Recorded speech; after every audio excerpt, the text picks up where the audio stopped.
Part 9, The Kingly Knowledge. Then spake Krishna, the blessed Lord, unto Prince Arjuna, saying, And, now giveth I to thee, O Arjuna, thou faithful and trusting one, the final and supreme knowledge, the wisdom royal, whose secret, when once known to thee, O Prince, shalt set thee free from evil and misfortune. This is the true kingly science, royal secret, imperial purifier, most easy of intuitional comprehension to such as thou art, not difficult of performance, and imperishable and never failing. Those who possess not this knowledge fail to find me, and therefore return again and again to this world of birth and death. This universe, in its parts, and in its entirety, is an emanation of me, and I feel it in my invisible form, yea, even I, the unmanifest. All things are of me, not I of them. But, mistake thou not, O Prince, lest thou in error think that even all things are myself. I am the sustainer of all things, but all things are not I.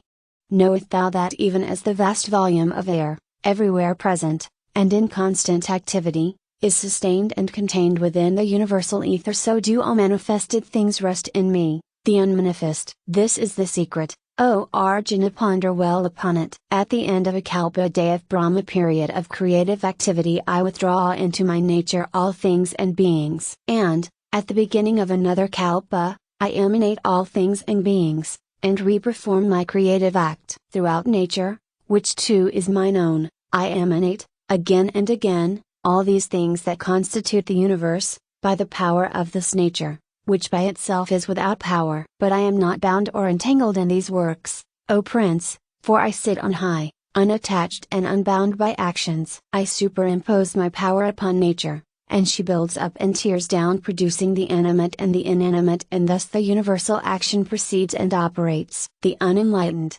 seeing me in human form, and being ignorant of my true nature as Supreme Lord of all, disregard me, and hold me in but small esteem. Such hold to vain hopes and petty actions, they lack wisdom, and live on the lower planes of their being, the evil, brutal and deceitful nature being their highest development. But the wise ones, they who have unfolded their higher natures, know me to be the infinite and eternal origin of all things, and they worship me with single mind, always realizing my power. Such worship me continually, firm in their faith, and earnest in their devotion, being not diverted or tempted toward other worship or devotion. Others see me in various forms and aspects, and thus worship me in various ways. Both as the one and as the many am I worshipped. Yea, in all worship am I. Yea, verily, indeed, I am the worship, I am the sacrifice, I am the libation offered the souls of the ancestors, I am the sacrificial spices, I am the prayers and invocation, I am the mantra, I am the burnt offering and the butter sacrificed to the gods, I am the fire that consumes the offering, I am that which is consumed by the fire. Yea, also am I the Father of the universe and likewise the Mother. I am the Preserver. I am the Holy One whom all seek to know. I am the mystic word Aum.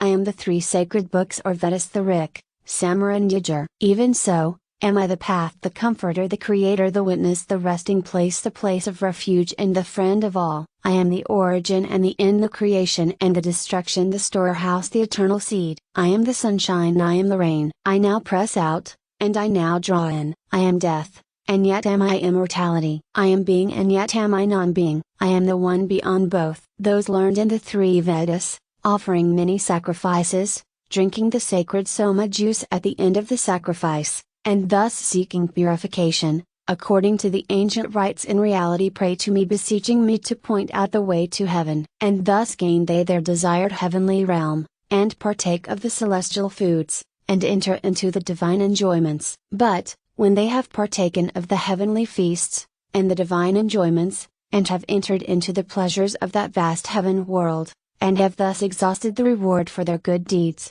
virtues, and worship, then are they carried back by the law, to rebirth in this plane of sorrow which we call the earth. They have followed the finite and transitory road, and have received the finite and transitory reward. Following the precepts of the Vedas, and becoming good worshippers and observers of forms, they come to desire these rewards, and their desires blossom into the fruit of realization, each according to its kind. Transitory and finite desires blossom into finite rewards, but, He who holdeth me constantly in mind and serveth no other will be brought through safely. For him I perform the sacrifice and ceremonies. He is mine own. But, again, remember, O Prince, that even those who worship other gods, worship me, though they realize it not. If they be full of love and faith, I accept it as intended for me, and give to such their reward according to their merit and desires. But although all such worship me, and are rewarded accordingly, yet because of their lack of knowledge of me in my essence,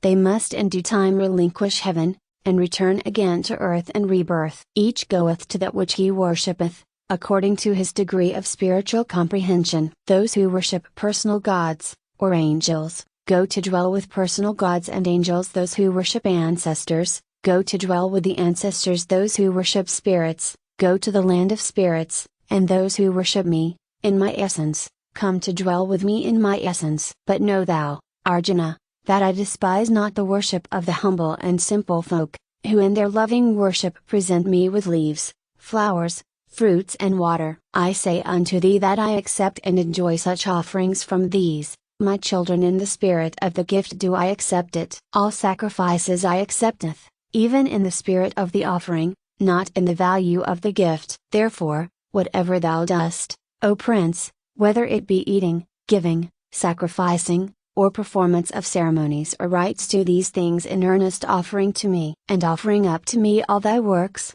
thou shalt be delivered, and set free from the bonds of action and the consequences thereof. Thy mind thus having become evenly balanced and harmonized, to me shalt thou come at the appointed time. I see my children of the world, all living beings, with an equal eye, and without partiality. There is none more dear to me than another, nor less dear. None do I love more, or hate more, than any other one. Those who worship me with devotion, verily they findeth for themselves the road to my heart, and I am in them, and they in me. If one who is most evil turneth to me with undivided heart, he hath started toward me on the path of righteousness. And, if he persisteth in his righteous resolve, O Arjuna, he cannot escape becoming virtuous, and he shall obtain the peace, even as shall the pious man. Know for a certainty, O Arjuna, that he who is my faithful servant perishes not. All who seek sanctuary in me, O Prince of Bandhu, even those born of the womb of sin and those whom the priests tell us are beyond the pale, yea,